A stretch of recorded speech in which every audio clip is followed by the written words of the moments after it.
وہ کیسے ہو گئے میں آپ کو بتاتا ہوں. ایشیا میں اس میں میں پاکستانی پبلک کو قصوروار نہیں ٹھہرا رہا, میں پورے ایشیا کی پبلک کو کہہ رہا ہوں یہ جو جلدی اور شارٹ کٹ امیر ہونے کا طریقہ ہے نا بھائی, یہ کبھی بھی کامیاب نہیں ہونے والا. اس سے بھول جاؤ کہ شارٹ کٹ آپ کو کوئی ایسا چکر لگ جائے گا اور بڑا جگاڑ لگ جائے گا. یہ آپ پائی نیٹ ورک آ گیا ہے, اس کو ہم ڈاؤن لوڈ کریں گے تو ہم ایک دوسرے کو ریفرنس سے وہ چیزیں بھیجیں گے تو ہم امیر ہو جائیں گے. نہ میرا بھائی, بالکل تسلی سے آرام سے سمجھو سنو. پائی نیٹ ورک نے کیا کیا, اپنی اپلیکیشن ڈاؤن لوڈ کی اور کہا کہ جب میں اپنی کرنسی لانچ کروں گا, میرے الفاظ, اگر کوئی شخص مجھے کامنٹ کرنا چاہے یا ہمیں ای میل کرنا چاہے وہ پہلے میرے الفاظ سنیں. پائی نیٹ ورک نے کہا کہ یہ میری اپلیکیشن ہے, آپ اس کو ڈاؤن لوڈ کریں اور اس کے بعد اس کو ایک دوسرے کو لنک سینڈ کریں. پھر جب ہم اپنی کرنسی لانچ کریں گے تو جس نے جتنے زیادہ ریفرنس بنائے ہوں گے اس کے پاس جو پائی کی قیمت ہوگی وہ زیادہ ہوگی. ارے بھائی کس زمانے میں زندہ ہو, کس زمانے کی باتیں کر رہے ہو؟ یہ اکبر بادشاہ کا زمانہ نہیں ہے, یہ اورنگزیب کا زمانہ نہیں ہے بھائی, یہ یوٹیوب کا زمانہ ہے, یہ سنیپ چیٹ کا زمانہ ہے. یہ کس زمانے میں آپ لوگوں کو پاگل بنا رہے ہو؟ ہمیں کیوں درد ہے؟ ہمیں پورے ایشیا میں, انڈیا میں لوگ کر رہے ہیں, کرتے رہیں, برصغیر میں لوگ, اس میں پورے بنگلہ دیش میں کر رہے ہیں, لوگ کرتے رہیں.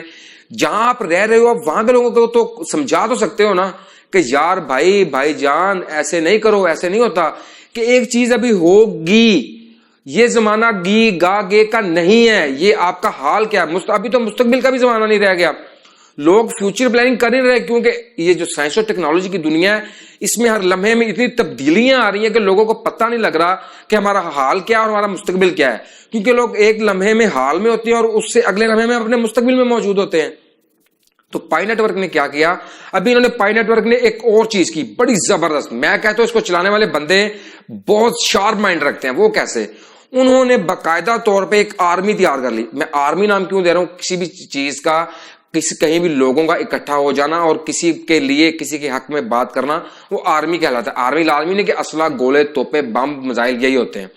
ان لوگوں نے سوشل میڈیا پہ باقاعدہ اپنی ایک آرمی تیار کی, برین واش کیا لڑکوں کا, لوگوں کا, کہ جیسے ہی کوئی پائی نیٹ ورک کے بارے میں بات کرے نا, یہ ان کے لوگ, ان کی پارٹی دھڑا دھڑ وہاں پہ کامنٹ کرنے پہنچ جاتے ہیں اور گالیاں دینی شروع کر دیتے ہیں. بھائی بات سنو, ابھی پائی نیٹ ورک کی صرف ایپلیکیشن ہے. آپ کو سمپل سادہ بات نہیں سمجھ آ رہی. میں نے یہ جو کہا نا کہ وہ لوگ بولے ہیں, یہ میں کچھ ایسے الفاظ ہوتے ہیں جن کے اندر گہرائی کے اندر ہی کچھ چیز چھپی ہوتی ہے. میں وہ الفاظ یوز نہیں کر سکتا جو میں کہنا چاہتا ہوں, کہ ان لوگوں کو سمجھ نہیں ہے. یار خدا کے لیے اس چیز سے بچو. آپ کو پائی نیٹ ورک کی پوری سمجھ لگ گئی. ان لوگوں نے باقاعدہ لڑکے تیار کیے ہوئے ہیں, لوگ تیار کیے ہوئے ہیں, برین واشنگ کی ہوئی ہے. کس چیز کی برین واشنگ کی ہوئی ہے؟ کہ آپ امیر ہو جاؤ گے. ابے نہیں ہونے لگے آپ امیر. ایسے جو بندہ, یہ ہمارا چیلنج ہے آج, جس بندے نے سب سے پہلے پائی نیٹ ورک کی یہاں پہ اپلیکیشن ڈاؤن لوڈ کی تھی نا, جب وہ ارب پتی بن جائے گا نا تو ہمیں ضرور ٹیگ کرے.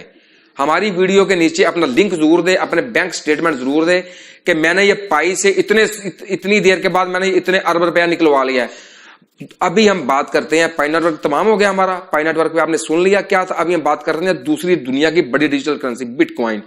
بٹ کوائن کیا ہوتا؟ بٹ کوائن جب آیا, اس نے سب سے پہلے آنے کے ساتھ اپنی ایپلیکیشن نہیں بنائی, اس نے آتے ہی اپنی کرنسی لانچ کی کہ یہ میں بٹ کوائن ہوں. آپ کو لگی سمجھ کہ بٹ کوائن نے کیا کیا؟ بٹ کوائن نے آتے ہی کہا کہ یہ میں بٹ کوائن ہوں. اب اس کی روپے کی شکل تھی, شروع میں اس کی سکے کی شکل تھی, اس کی کاغذ کی شکل تھی, اس کی چمڑے کی شکل تھی, اس کی کسی بھی چیز کی شکل تھی. وہ جیسی بھی کرنسی تھی وہ ڈیجیٹل تھی. اس نے آ کے ڈیجیٹل دنیا میں مثال کے طور پہ وہ سکہ بنایا, انہوں نے وہ دکھایا, یا چمڑے کی کوئی چیز بنائی ڈیجیٹل, وہ دکھائی. یعنی کہ ڈیجیٹل انہوں نے پہلے یاد دکھایا, پھر انہوں نے باقاعدہ طریقہ بتایا کہ آپ کو ایک کمپیوٹر لینا ہے, کمپیوٹر لے کے اس پہ آپ کو اس کی مائننگ کرنی ہے. ابھی ایک چیز آپ دیکھیں, ایک چیز آپ کر رہے ہیں کمپیوٹر پہ, ایک چیز آپ کر رہے ہیں اب اپنے چھوٹے سے موبائل پہ. ابھی آپ, میں اس کو دوبارہ وہ مثال دوں گا جو پہلے میں نے ایک دفعہ دی تھی, کہ آپ کیا بیلچے سے ہیرے کی کان کی کھدائی کر سکتے ہیں؟ آپ نہیں کر سکتے. آپ جو ناممکن چیزیں ہیں, آپ کیوں وہ ہیر رانجھا والے ابھی تو کچھ زمانے میں پھنسے ہوئے ہیں یار, کہ آپ وہ نہر کھود لیں گے, آپ فرہاد بن جائیں گے, شیریں کے لیے نہر کھود لیں گے. یہاں پہ یہ میں نے شیریں فرہاد یہ رانجھا ذکر کیوں کیا؟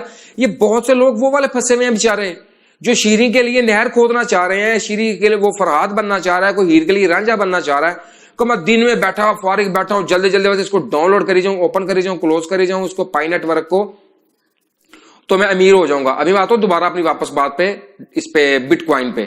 بٹ کوائن نے کیا کیا, یہ آیا, اس نے اپنی کرنسی دکھائی کہ میں یہ ہوں بھائی. ابھی میں ہوں مثال کے طور پہ $10 کا, یہ میں 2002 ہے, 2004 ہے, 2005 ہے یا 2010 ہے, جب بھی میں لانچ ہوا ہوں, یہ میری شکل ہے. جیسے ڈیجیٹل کسی بھی کرنسی کے بارے میں کہا جاتا ہے کہ اس کا آپ کا ایک والیٹ بنا ہوتا ہے آن لائن, اس والیٹ میں آپ کے ڈالرز پڑے ہوتے ہیں, وہاں سے جا کے آپ نے بٹ کوائن دیا اور ڈالرز لے لیے. یہ ہے اوریجنل شکل.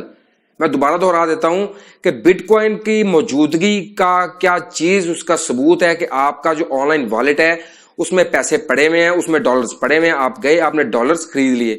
ابھی یہ اتنی لمبی تمہید باندھ کے یہ ساری گفتگو کرنے کا, اس کے اوپر ثبوت کے طور پہ مہر میں کیا ثبت کرنے لگا ہوں کہ اتنی بڑی چیز ہوئی ہے نا, اور یہ اتنی بڑی زبردست چیز ہے ڈیجیٹل دنیا میں, انٹرنیٹ دنیا میں, کہ ایلون مسک نے کہا ہے کہ اب آپ ٹیسلا گاڑی ڈیجیٹل کرنسی بٹ کوائن سے خرید سکتے ہیں. میں دوبارہ دہرا دوں کہ ایلون مسک نے کہا ہے کہ ڈیجیٹل کرنسی سے ٹیسلا نامی جو اس کی گاڑی ہے وہ آپ خرید سکتے ہیں.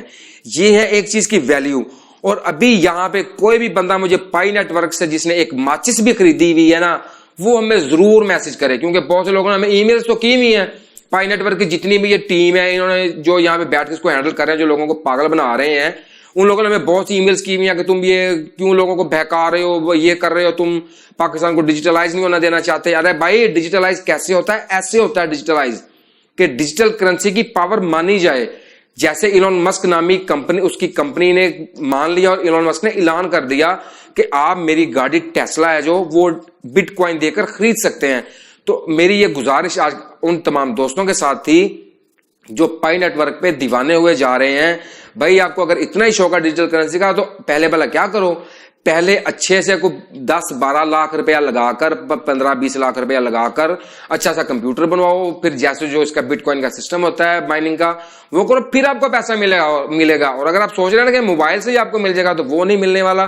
ہم صرف گزارش ہی کر سکتے ہیں اپنی پبلک سے, اپنی قوم سے, کہ دھوکہ دہی سے بچیے تاکہ آپ اور آپ کی آنے والی نسلیں اس ڈیجیٹل دنیا میں ہونے والے دھوکوں سے محفوظ رہیں اور ان ڈیجیٹل جیب تراشوں سے محفوظ رہیں. یہ تھی ہماری آج کی گفتگو. تو آپ کو اگر لگے کہ ڈیجیٹل تبصرہ کی ٹیم نے مختصر لمحات میں, مختصر وقت میں آپ سے گفتگو کرتے ہوئے آپ کو ایک بہت اچھا ٹاپک بتایا, تو پلیز ڈیجیٹل تبصرہ کی ٹیم کو جوائن کریں. آپ کا بہت بہت شکریہ.